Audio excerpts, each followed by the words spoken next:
Hello, everyone, and thank you, Amber, for the quick intro. I'm very pleased to be here as alongside my other contributors. Today, we'll explore a very important topic: total reward, especially how it aligns with strategic initiative to contribute to building a real strategic talent advantage. This is a topic as HR managers, HR professionals, or HR allies that we're really hearing a lot. We know that some certain levers are very important to attract talents, and that in today's market, just compensation alone is no longer able to get that done. So we really need a more holistic approach to make this work. And in order to make sure that we have the right purpose, connection, and long term value, both for individuals and the organizations, we thought that we could really unite multiple angles. And in that sense, we wanted to bring a strong 1-2 punch to address some of the challenges and also solutions that can be put in place to make sure that you have a more strategic talent advantage. Now, first, from a view more from the field, focus on strategy, culture, and the realities of implementation and the future of those initiatives. And after that, more from a technology landscape perspective and how the right tools can reinforce rather than complicate the efforts of having both retaining and attracting the right talent. So on more of the strategy and the lessons learned and some on how to address challenges, we have I have the pleasure to announce who will be providing more information on that side.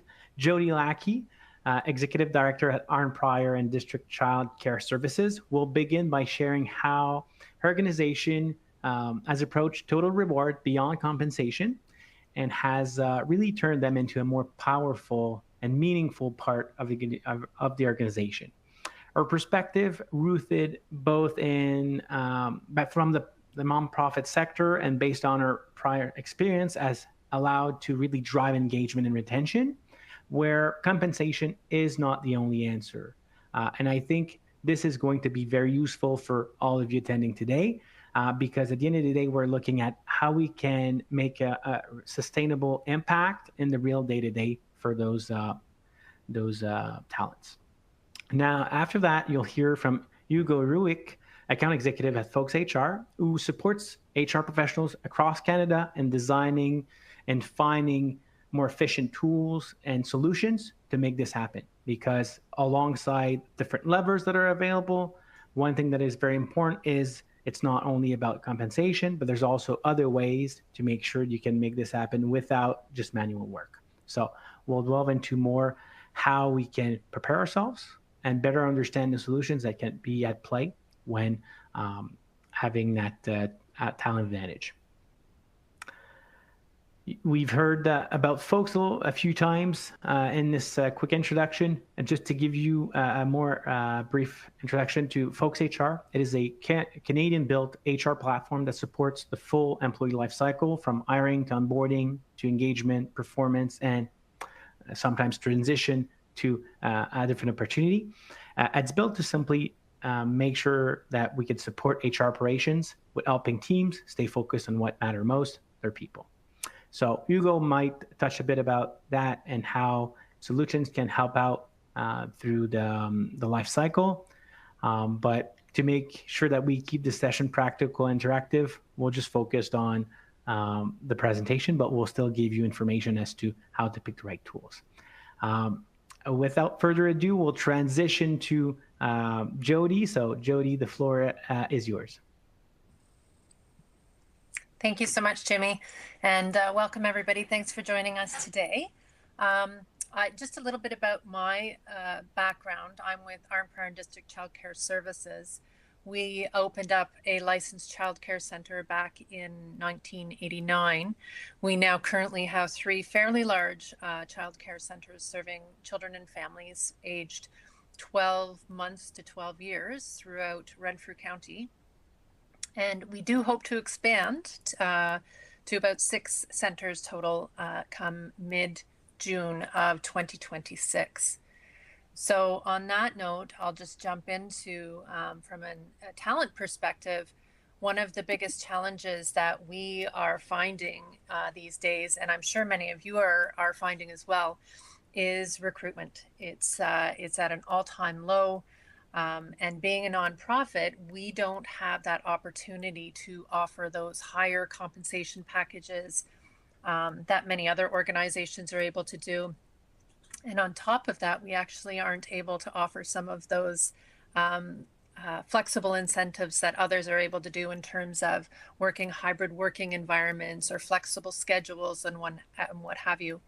We are governed by the Ministry of Education as well as the health unit regulations that stipulate that we have set schedules.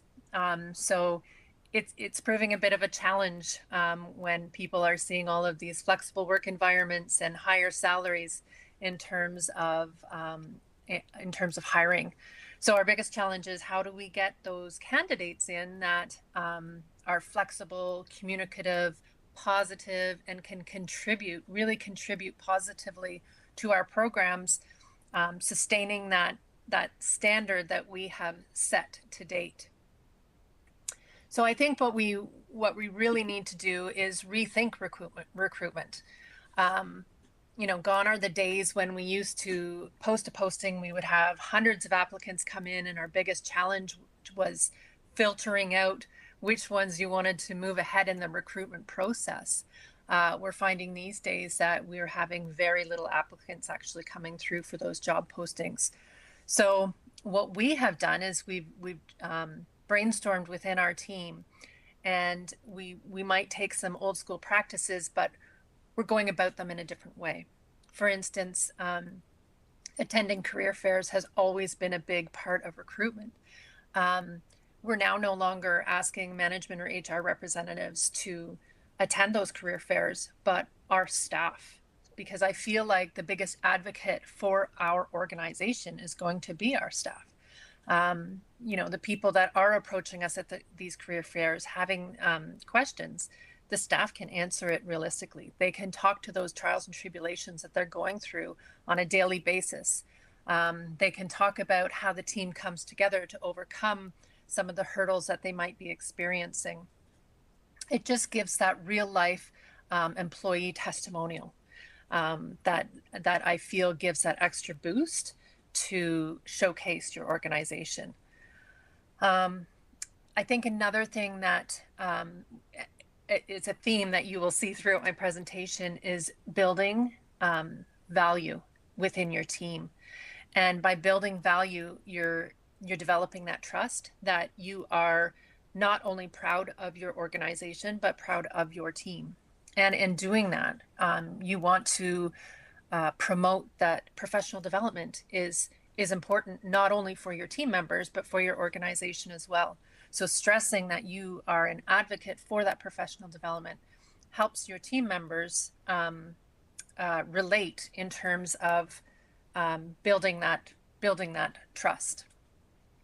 Other things that we have done is staying active on social media. Even when we're not hiring, we're posting every day things that are ongoing within the programs so that people can see real time the exciting things the staff are doing, that the team is doing, that the children are doing. And this is just another great way to showcase the camaraderie that is built within our organizations. So it's basically working with your team to think outside of the box in terms of recruitment.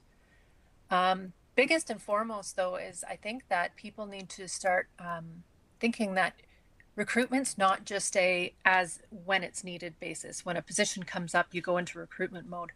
I think you need to recruit even when you're not recruiting. So you want to, the way to do that would be to network, build your network. When you're out at conferences, meetings, events, talk up your team, talk up your organization. And I might be a bit old school this way, but in doing that in a face-to-face environment, it has much more of an impact than it does, say, you putting a post on social media. I really feel like getting out there and introducing yourself and meeting new people can really set that stage for people to want to get to know you and your organization a little bit better. So when we think about recruitment and that process, I think what goes hand in hand with that is retention. And so I'm going to jump into retention here because I really do feel that this is the real win. This will eliminate your need for recruitment, which is such a struggle these days.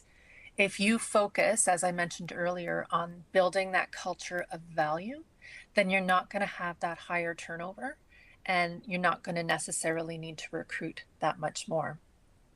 Now, when I speak of retention, I'm sure you've all heard this before. I mean, I went and did a quick search yesterday while preparing for the webinar about retention and what keeps people there.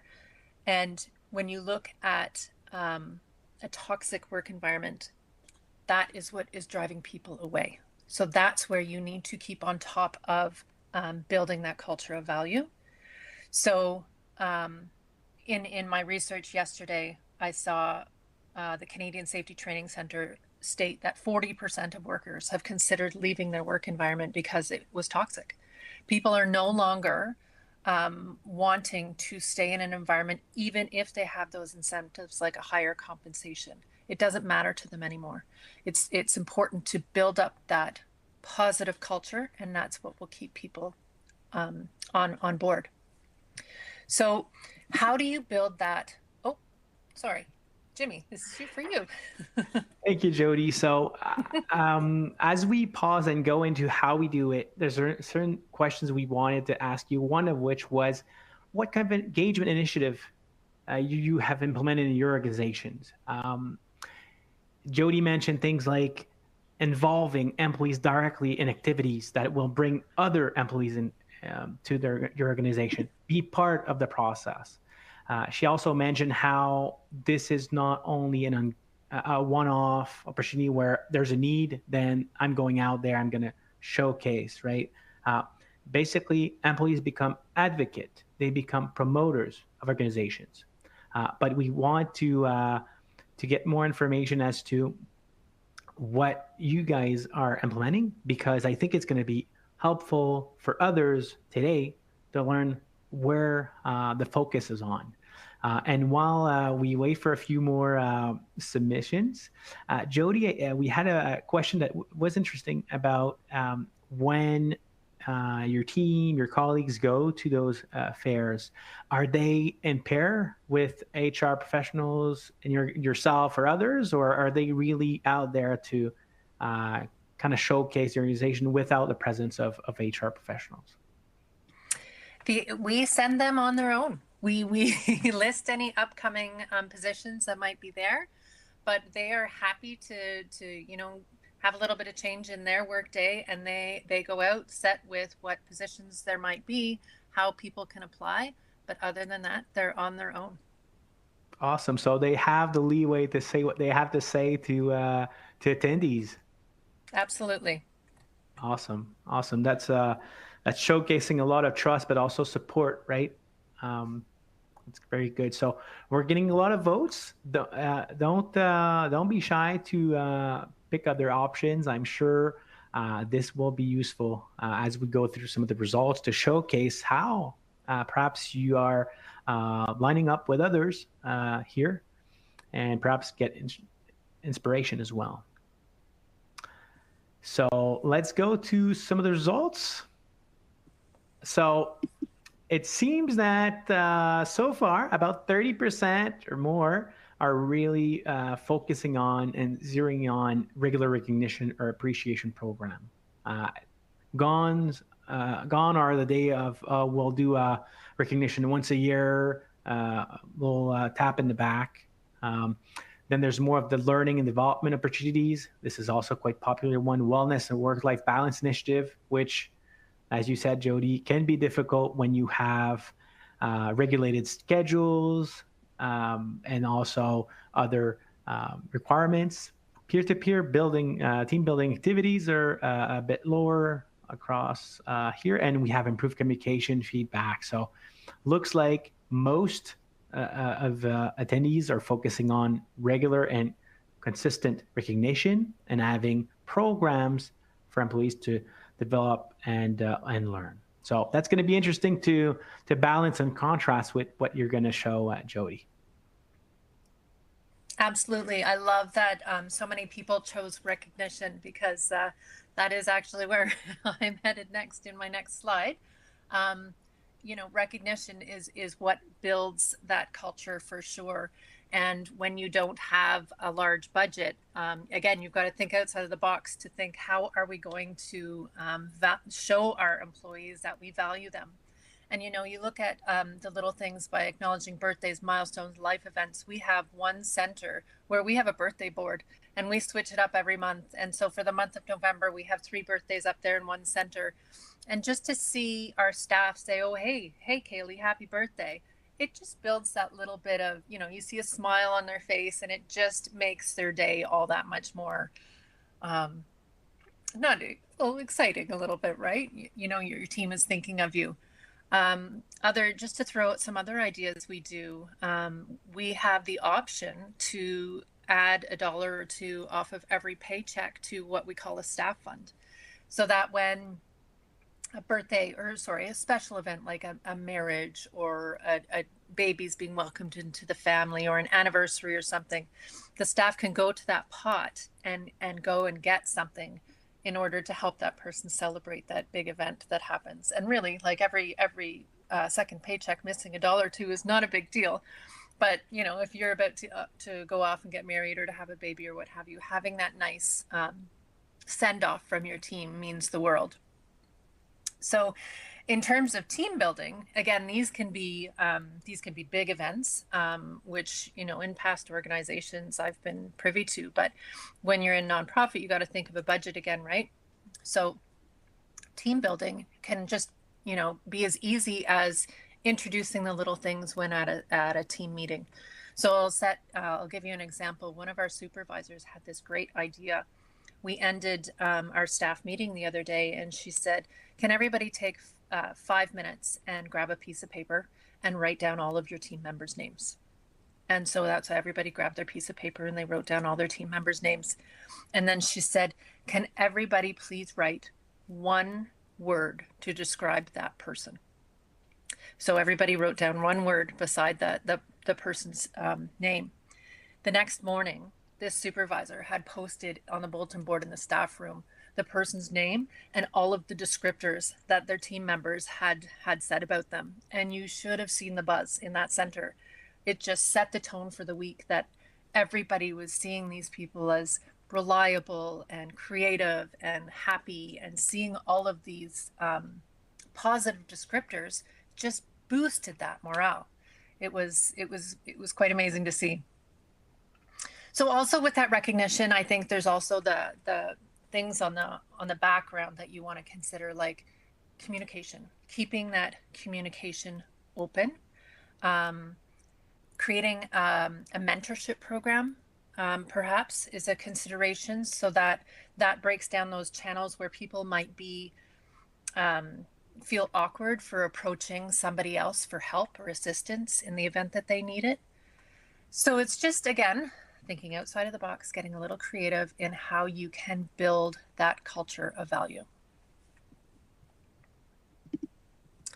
So I'm going to jump into on HR and working with the management team and how they can help foster this environment of culture. And that's where I think you really need to talk to your leaders on how to be real and be present in their management abilities. So that's where you would encourage that open communication, potentially encourage that open door policy, and offer feedback to the staff as it's required. Performance reviews typically happen on a 6-month basis or on a yearly basis. And to me, a performance review shouldn't be a time where there's a surprise to any of the employees. A performance review is a time where you work with your employee to set goals, to work towards, to empower them, to build them. Whereas that open communication gives the leadership team, supervisors, what have you, the ability to talk to their employees as things occur and take those opportunities to learn from them. a lot of people think that, oh, if I go and talk to this person right away, there's going to be a conflict. And I really have tried to encourage my team to recognize that approaching somebody doesn't necessarily mean it's a conflict. It's a way to make change for the better. And so having that open communication, being real, and doing regular check-ins is key, as well as accountability.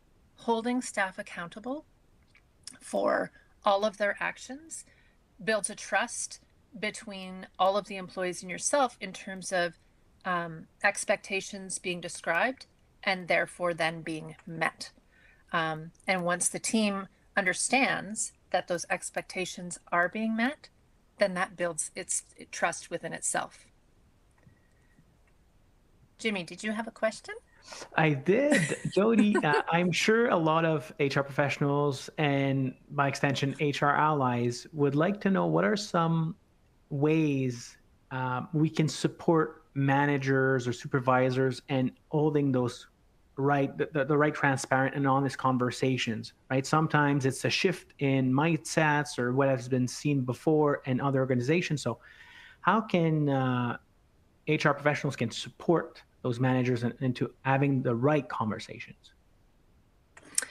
I think so. It's interesting because I have hosted numerous workshops on communication alone, because it seems to be our biggest challenge, and we always seem to think that it's so simple, but it really is quite challenging. It's understanding that everybody is unique in how they interpret communication, right? It's important to explain to the leaders that everybody's interpretation of how you approach them is different. Being understanding of the diverse needs of people accepting feedback versus delivering feedback. It's having a general respect for that communication process, really. So I'm kind of tripping over my words here a little bit, but it's keeping that open communication, asking your leaders to be respectful in how they are approaching their staff and approaching them in a way that they would like to be approached as well. If that makes sense. Thank you. I'm sure a lot of HR professionals are constantly having to remind people that communication is not something that we attain, it's something that we really foster. So your examples are very telling. Thank you. It's actually, it is difficult. It's an ongoing process. It's a trust building process. And actually in my next slide here, it's interesting that you asked that. There's still always going to be those people that are going to hesitate in providing you with feedback or with approaching you with subjects, thinking that it might step on toes or might upset people. So as you're evaluating your team to see what's working and what's not working, I always suggest putting out anonymous surveys, because I feel like you're going to get some real feedback in there that you wouldn't necessarily have heard. And then within that process, it's important to review that feedback and act upon it and support your team as much as you can. And when I say act upon it, I don't necessarily mean just go ahead with what everybody's saying. It's gathering all that feedback. It's then having a meeting with everybody to say, this is the feedback that I have received, and this is why we can or cannot proceed with this feedback. And if we cannot proceed with this feedback, let's brainstorm ways to bring it to a point where everybody is satisfied or on the same track. So in short, I'm going to sum up everything that I have been speaking about today. Our biggest challenge, one of our biggest challenges, is recruitment, and we're at a point now where we need to think outside of the box. But a big part of that recruitment is retention, and what really drives retention, in my humble opinion, is building that culture It's a culture of value. It's keeping that open communication that is trusted and real, and it is fostering growth not only within your team but within your organization as well. So if there's any questions, I'm happy to address them at the end of the meeting, but that sums up where I am at this point. So at this point, I would like to turn it over to Ugo, who's going to talk a little bit about AI. Hi, everyone, and thank you, Jody, for turning it over. That was super insightful, super informative, and I think a lot of what I'm going to be talking about in my section here will actually bounce off and build off a lot of what you were just mentioning. Again, just as a reminder, my name is Ugo Roik. I am a senior account executive at Folks. A lot of what my job is supporting HR professionals, HR leaders, talent acquisition managers in finding the right tools that will help them to be more efficient, save time, and ultimately create more streamlined processes. So in my conversations, I'm probably speaking with upwards of thousands of HR professionals in any given year. And recently, what's been coming up a little bit more prominently is the use of AI in workforce planning, and then just putting workforce planning into action. So to set the stage, before we jump into AI and the tools that I think are most useful and the features that I've seen most prevalent, I do want to set the stage and talk a little bit about the landscape of talent acquisition and really how it's been changing. So a couple of the things that I've noticed in my conversations with HR professionals is that there are some skill shortages, and Jody did allude to that as well. It is definitely something we've seen across the board. We're also seeing an increase in looking for hybrid work, especially after COVID. Everyone wants to work remote. Everyone wants that flexibility. Everyone wants to be able to have some sort of hybrid setup. So that's another challenge and another change that we've seen increasing. We also have seen shifting employee and candidate expectations.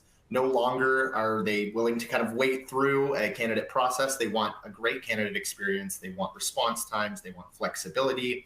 So definitely something that is redefining the talent market in a couple of ways. But with all this going on, HR leaders really are still facing the growing pressure to plan, attract, and retain talent faster, all while you're still using, I guess, fewer resources. I mean, it really is a perfect storm nowadays. We've been seeing leaner budgets. We've been seeing, with the economic uncertainty and with inflation, we've been seeing greater complexity. I mean, between the new mandates that I feel like come out once a month and just technology that might be a little bit more decentralized and not fully integrated. These are all things that are complex and are obviously creating fewer resources and ultimately more pressure in the end. So what I want to talk about today is really how AI isn't, it's not replacing recruiters. It's really helping you out and augmenting and amplifying your impact. So that's really what we're going to go through here today. So starting out, I want to talk about how AI is kind of transforming the hiring process. And AI really is helping TA teams, from my conversations, to move from more reactive hiring, where you're doing it on the spot in real time, to more strategic, data-driven recruitment, where you have more insight backing the decisions that you're making. So AI is really transforming the hiring process in a couple of different ways, and I'll highlight them here. The first one being candidate sourcing. We're seeing the ability to use AI and automation for smart matching, AI talent pools that give you a good group of talent that's already readily available for you, AI scorecards and automated scorecards that help you to do a lot of those more admin processes and manual processes in a more efficient way. And ultimately, this is creating more predictive talent discovery. Essentially, it's simulating different future situations like growth, like restructuring, like turnover, and helping you to really plan for it. AI is really also transforming the hiring process through screening automation. In the past, it would be a lot more manual filtering. You'd be clicking through candidates, trying to find the specific individual, the specific resume. But now with AI, we have faster filtering. We have AI advanced searches that are able to do this in a matter of seconds instead of a couple of hours. And ultimately, this is all a good thing because it really does help with bias reduction. I know nowadays it's becoming more and more important to keep track of self-identification metrics, DEI metrics, which is great. I'm super happy to hear about that. But it does help that we have the AI side of things to be able to make sure you are reducing biases in those areas. So another way that AI helps. It's also transforming the hiring process through candidate experience and personalization. I've seen a lot of chatbots and personalizations that are used on hiring pages that help to, in real time, provide insight, create faster response times, and create personalized messaging. Instead of having an individual spend all of their time on that chatbot, you're saving time with an AI chatbot that is allowing you to kind of get all of this done in a much more streamlined way that is personal and still creates a great experience. The last two, AI is transforming the hiring process in terms of predictive analytics and data insights. With regards to predictive analytics, it really does help you to forecast hiring needs before certain gaps appear, which we will touch on in the next slide here. With regards to data insights, it is going to help you understand what's kind of driving performance and what's really driving retention through the data that you can collect through AI and through its automations. So jumping ahead and kind of touching on how AI is connected to workforce planning, AI really does help HR leaders not just to plan for the roles that you have today, but to also plan for tomorrow's roles and tomorrow's skills. Because obviously skills are always changing. There's always more skills coming in that people are having to learn, like, for example, AI. So there's plenty of different options there. But AI in workforce planning really is highlighted in a couple of different ways. It helps you to identify those emerging skills and gaps across the organization. And now an example that I've heard recently in a conversation with an HR leader was that they had a ton of junior and entry-level individuals in a certain department within their company, and only one or two senior members. And there was a lot of back and forth. There was a lot of issues with regards to communication. And they realized that this was a gap that they needed to resolve. And AI can help you to kind of identify this based off of past trends, based off of previous hiring, and looking at where you're currently at in real time to let you know, hey, there is a gap here. This is something we need to resolve. So one way that AI can help in workforce planning. It also helps to model workforce scenarios to really align people's strategy with business goals. Think things like, headcount projections or potential hiring trends that might be upcoming due to seasonality, things of that nature. It also helps in workforce planning when it comes to predicting turnover based on those past trends, like I just mentioned, and with relation to succession. Another example, maybe you have a bunch of individuals who are nearing retirement age. You don't want to be planning for that and reacting to that as it's happening. And as you're having people go into retirement, you want to be well prepared for that 6 months, a year in advance, knowing exactly when that's going to occur and making sure you have the systems, the reports, and the data signals to be able to combat that. So ultimately, all this to say, the goal with AI and workforce planning is to optimize your headcount planning with the real-time analytics that you are gathering from these tools. They're meant to be used as something to bolster what you already have and to provide it in a more streamlined and efficient way.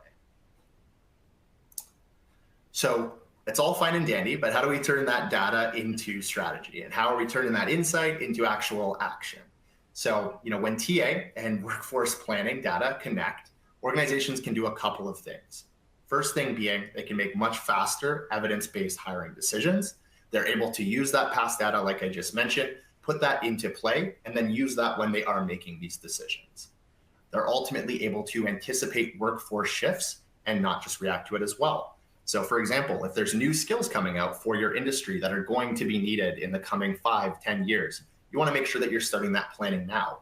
If there's shifts to the industry, whether it be big players or restructuring or things of that nature, AI and automation will be able to help you based off data signals and based off data inputs and trends across the industry. It'll be able to help you to anticipate those so you are not just reacting at the last second.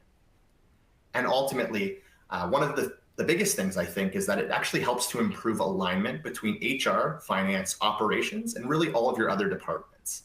I mean, sometimes, and what I see in a lot of my conversations is that data can be siloed amongst all of these different departments. You're not going to be seeing communication going cross-departmental. And with AI, you do have the ability to use the insights that you're grasping and spreading that to make decisions that are more cohesive amongst all the departments. So everyone's on board, everyone has visibility to what's ongoing, and you can kind of take it from there, creating that alignment.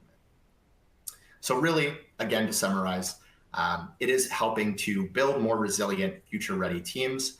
We view it as the best hiring strategy isn't just about finding talent, it really is about forecasting it into the future.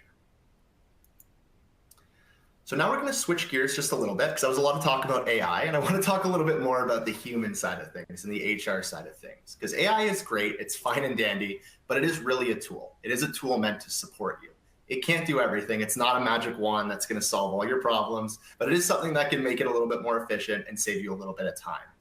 The way I look at it, though, we need that human expertise. We need that human aspect. It is of the utmost importance because there's three key things that I view that AI can't quite do. And that is have empathy, build relationships, and storytell. I think those are the three key things. And I mean, obviously there's many more. There's a plethora of others that are involved in the human side, but these are three key things that I know for a fact AI is nowhere near ready to do yet. And AI will give you the data, it'll give you the information, it'll give you the analysis, the data signals, but it's not going to sit down with an employee and have an empathetic conversation about why they're having a bad day. It's not going to build a relationship with all the other departments within the company and explain and have kind of a loving relationship between everyone. And it's not going to be able to storytell the actual data and information that it provides you to your executive team, to your leadership team. It's not going to bring that up to them. So really, it is a tool. It is something that's going to give you that information. But really the winning formula in my eyes is using AI, leveraging it, and supporting your own human expertise to create that winning formula. So like I said, I think tech should really enable better decisions and ultimately not replace them. So we're going to stop here for a quick poll, and I'll throw it over to Jimmy here. So I think to highlight how different organizations are looking at technology as a lever to make things more efficient or in general help HR processes, we'd like for you to vote on what are kind of the technologies that you're seeing in your organization make the biggest difference. This may highlight or provide insights to others as to what they should look into.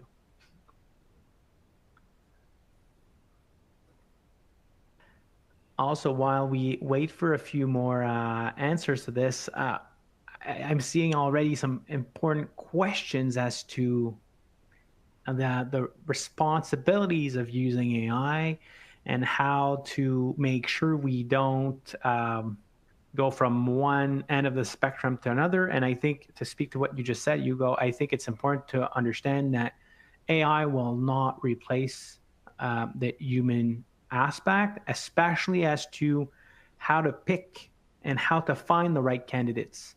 And it goes back to what Jody said too, having the individuals doing the jobs, the people and the organizations involved in defining the criterias, but also being part of the process is essential in making sure that you don't automate your decision making, but really kind of support it. I think that's something that is very important to keep in mind.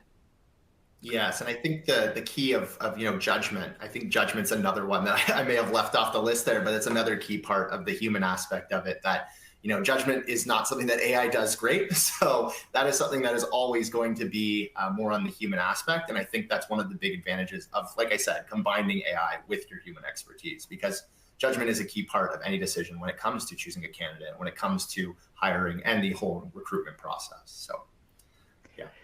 And as we get some results in, it's very interesting to see kind of the gap, or let's say what are the tools and the maturity level of what organizations are using or already have in place. The biggest far here seems to be having an HRIS, an HR information system.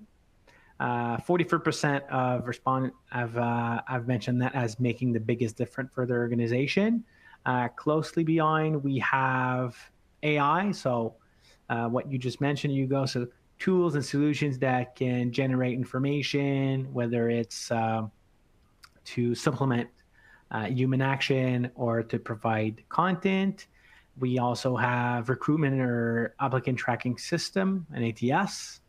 And then we have a bit of a four-way race where we have some L&D, performance tracker. So it's really interesting to see how right now the biggest aspects are really the AI aspect and HR systems. Does that correlate with what you see in the market, Hugo? The maturity level of HR professionals looking at tools and some of the questions they're asking? Tell me more about that. Yeah, 100%. I think what I'm seeing from the poll here is pretty. It's in alignment with what I'm seeing in my conversations. I think the HRIS is obviously the perfect starting point for anyone looking to get tools involved in their HR kind of realm and their HR sphere. HRIS is going to support all of your employee data at the bare minimum. And really, I mean, everything else here is beneficial, but I think that is always going to be your go-to starting place because it does make an immediate difference. It allows employees to have easy access to their data. It allows managers to have easy access to data. Usually there is workflows included as well. So not surprised at all that HRIS is the number one there, but AI being a close second, that's awesome to see as it is getting picked up a little bit more across companies. And it is a little bit of a lower barrier to entry as most of the AIs are on kind of like a subscription basis, maybe a little bit more price conscious. So it makes sense to see that as a second option. But yes, it's great to see that HRIS is the number one because that is usually where you should start in most cases with your tool and your tech stack.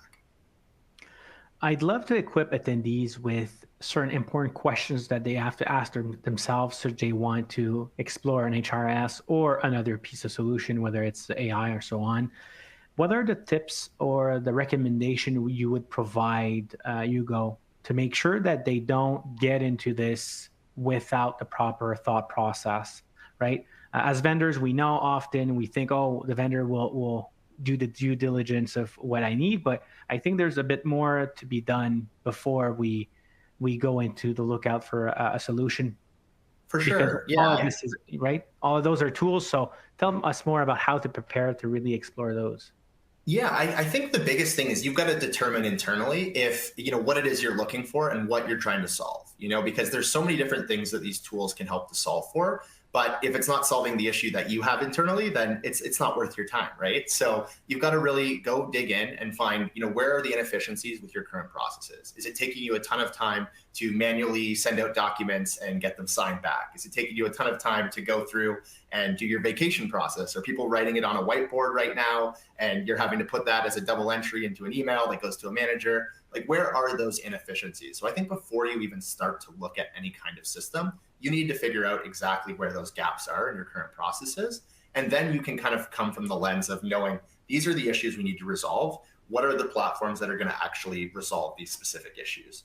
And that's usually when I have, most of the positive conversations that I'm having with potential, HR leaders. They are coming at it with that lens. They are understanding, that they have these specifics that they need, these things, these areas are inefficient, and this is where they need additional value. So I think just having a case for yourself as you go into one of these processes is going to be the biggest key. So just preparation and knowing what you're looking for. I think those are the two biggest things you have to resolve before you do go in and actually start one of these processes for a new tool.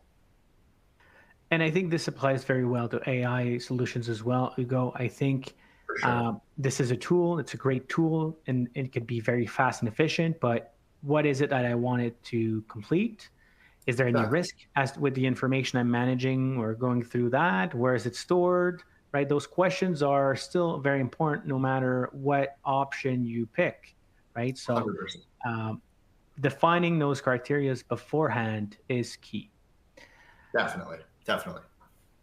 So I'll back to you, Hugo. All right. So we're going to switch gears slightly here. Nothing too crazy, but I just wanted to talk briefly about how Folks fits in.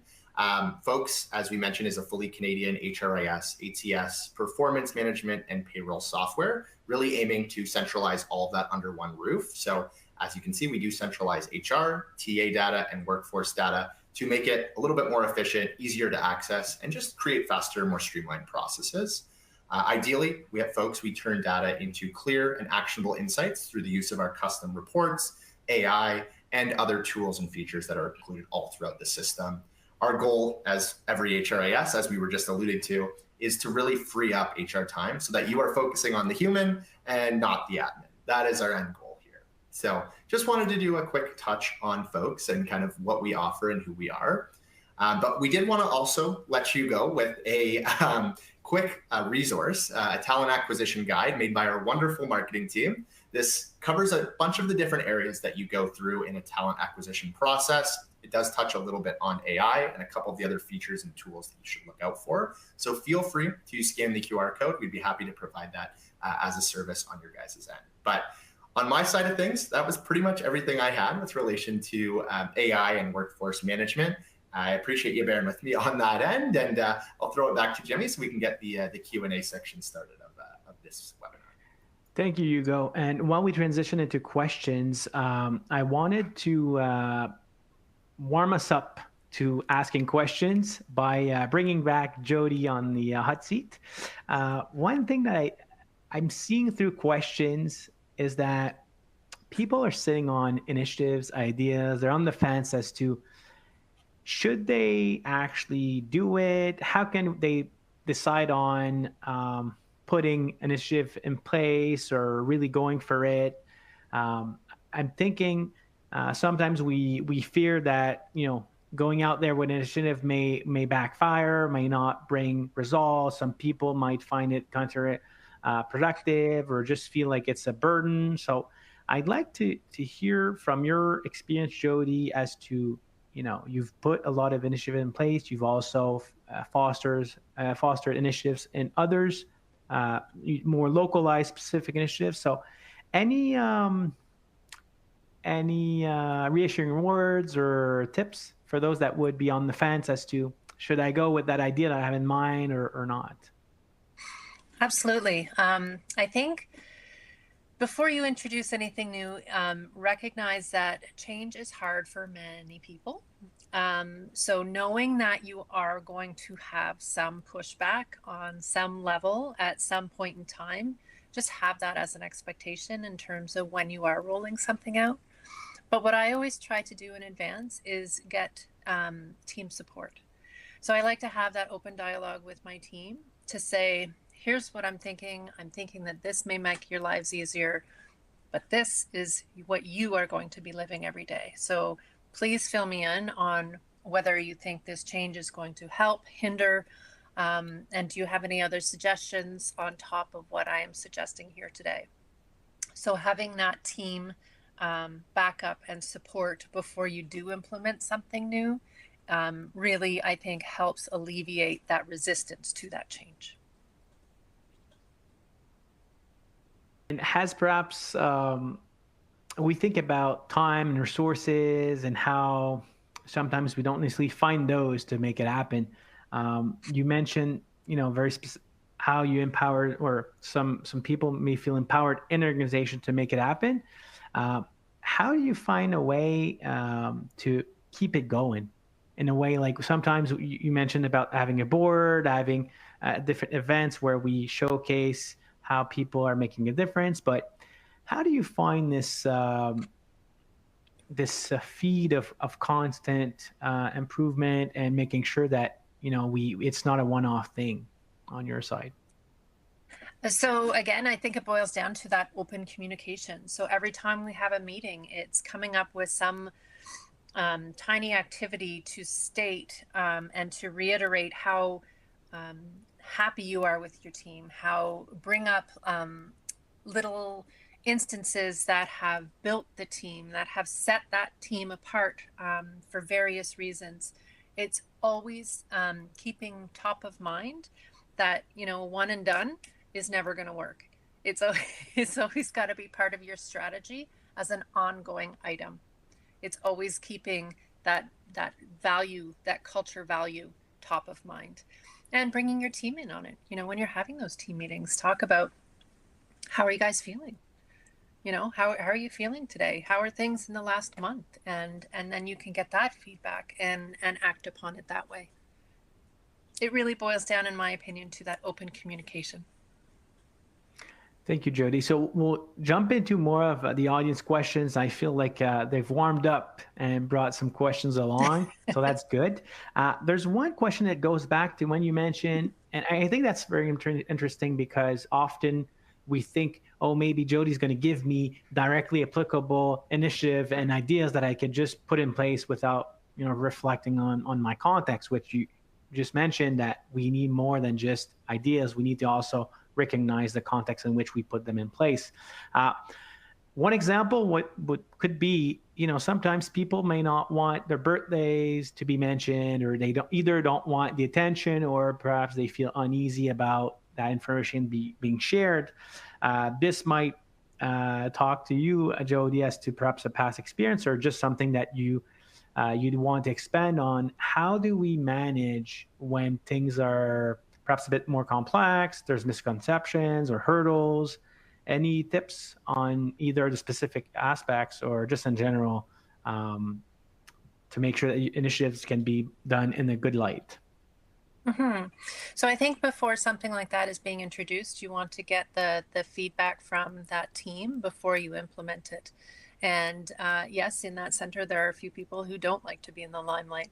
So it's just that simple conversation like, Jody, if you're implementing this, do you mind keeping me off the board? And respecting that decision, right? Because everybody is very different in how they, we have our natural introverts and extroverts and what have you. So that's where you want to bring recognition of diversity and into that culture, essentially, so that people do feel comfortable in approaching you if they're not okay with an initiative that's moving forward, and then brainstorm that solution on how you can move forward in a positive manner. So then you would want to brainstorm ideas on how you can recognize that person in different ways, so that they are still part of that valued culture. Thank you.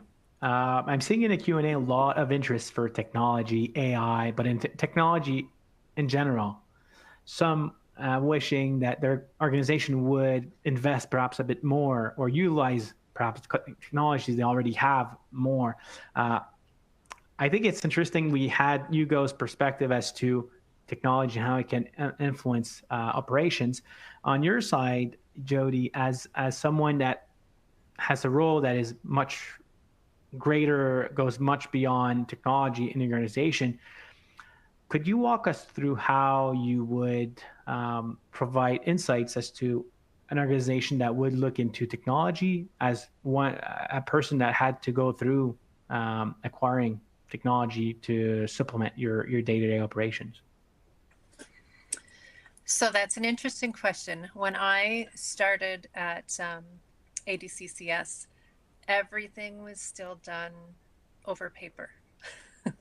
So timesheets, stubs were being handed out to people with paper, and recording of timesheets was done on photocopied paper where people would input their hours every day. And when I first started an organization, one of my first steps is to go around and talk to all of the people so that I can gather what all of the pain points are. And one of the pain points for all of our supervisors was they don't have enough time in a day to get everything done. So I thought, okay, well, how can we do this? And that's when I started exploring from an HR perspective, which eats up a lot of the supervisor's time. How can we centralize everything? So that's when I started looking into HRIS systems. And I did go ahead and present that to the supervisors. And of course, many of our supervisors were very lucky, have been with us for 15, 20 years.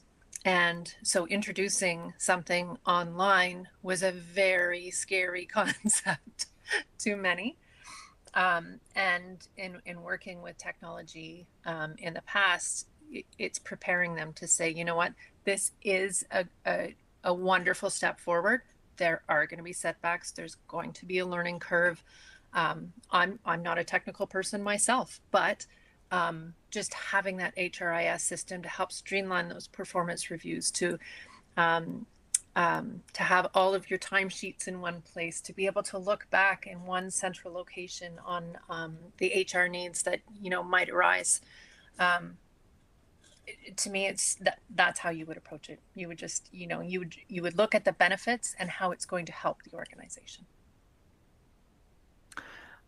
On the other hand, there seems to be also sometimes not a fear, but perhaps a conscious doubt that having certain tools, even AI implemented, can affect potentially the empathy or soft skills that are shown, or the level of empathy we have in an organization. I think in your case, Jody, you've showcased through your throughout the presentation that this is something core to the organization. But how would you perhaps address the risk of going too far towards technology and not, focusing and keeping in mind the empathy aspect? I think a lot of attendees are fearing that we could go just overboard with technology and forget what's the most important aspect of HR. I think that's always top of mind, given how quickly we're evolving in the technological world. But, I guess personally, I'm of that mindset. And I think I mentioned it earlier in my presentation where I'm a bit old school and I still prefer face-to-face. Technology to be used as a way to streamline processes, yes, but don't forget that human element in the process, right? And actually, we have ESA standards and what have you that are coming out that are helping us in that aspect in terms of expectations for how long you keep files of people that you're interviewing, and mandating that you're going to go and follow up with those people that you've interviewed to have that human conversation, which gives that feedback to say where you were successful and where you might be able to work on going forward. So I think it's keeping top of mind that don't get rid of that human element, because it is so important in terms of building that valued culture that you're looking for. Yeah, I agree. It brings me back to an anecdote where I used to work in transportation, and drivers, especially the more experienced drivers, used to be very against having e-logs, so logbooks that would be electronic. However, once they discovered that they didn't have as much of a mental charge to have to keep up with their paper logbook, they become themselves advocate of the technology.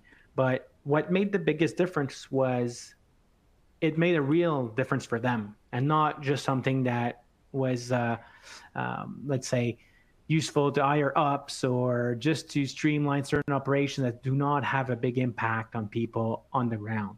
And if we implement technology just as a way to monitor or add surveillance, or just to make it harder for people to do their job, I think that's where the adoption is not good. The engagement is also detrimental to the organization. So if I had one advice for HR professionals here, is to make sure that we lead with what will be useful to the staff and how it's going to make their life better. If we're unable to highlight how it's going to make a difference positively, we got to rethink, should we really go forward with this? Whether it's technology or any other initiative, if it's going to make their life harder, then in that sense, they won't be as close to getting the results they should be getting. And this is going to snowball into having effects everywhere, right? We're talking about toxic aspects of organizations. Not understanding what will make your employees better and perform better is one way you can run into issues. So let's keep that in mind. Otherwise, I think we've addressed, I know most of the questions we addressed already, so I'm glad we were able to do so. We got an excellent turnout today. I'm glad you stayed towards the end. Hopefully the polls were also very highlighting on certain trends and things. I wanted to extend a huge thanks to Jody and Hugo for having participated into this webinar and showcasing how we can have a strategic approach, leveraging total rewards and more to make talents more willing to apply, but also stay longer in your organizations. Thanks, everyone. Great. Well, yes, thank you. Thank you, Jimmy, Jody, and Hugo for sharing the knowledge and expertise here with us today. And your insights are very much appreciated. So also thank you to everyone who tuned in today. We hope you enjoyed it and want to wish you all a wonderful rest of your day. So thanks again and take care.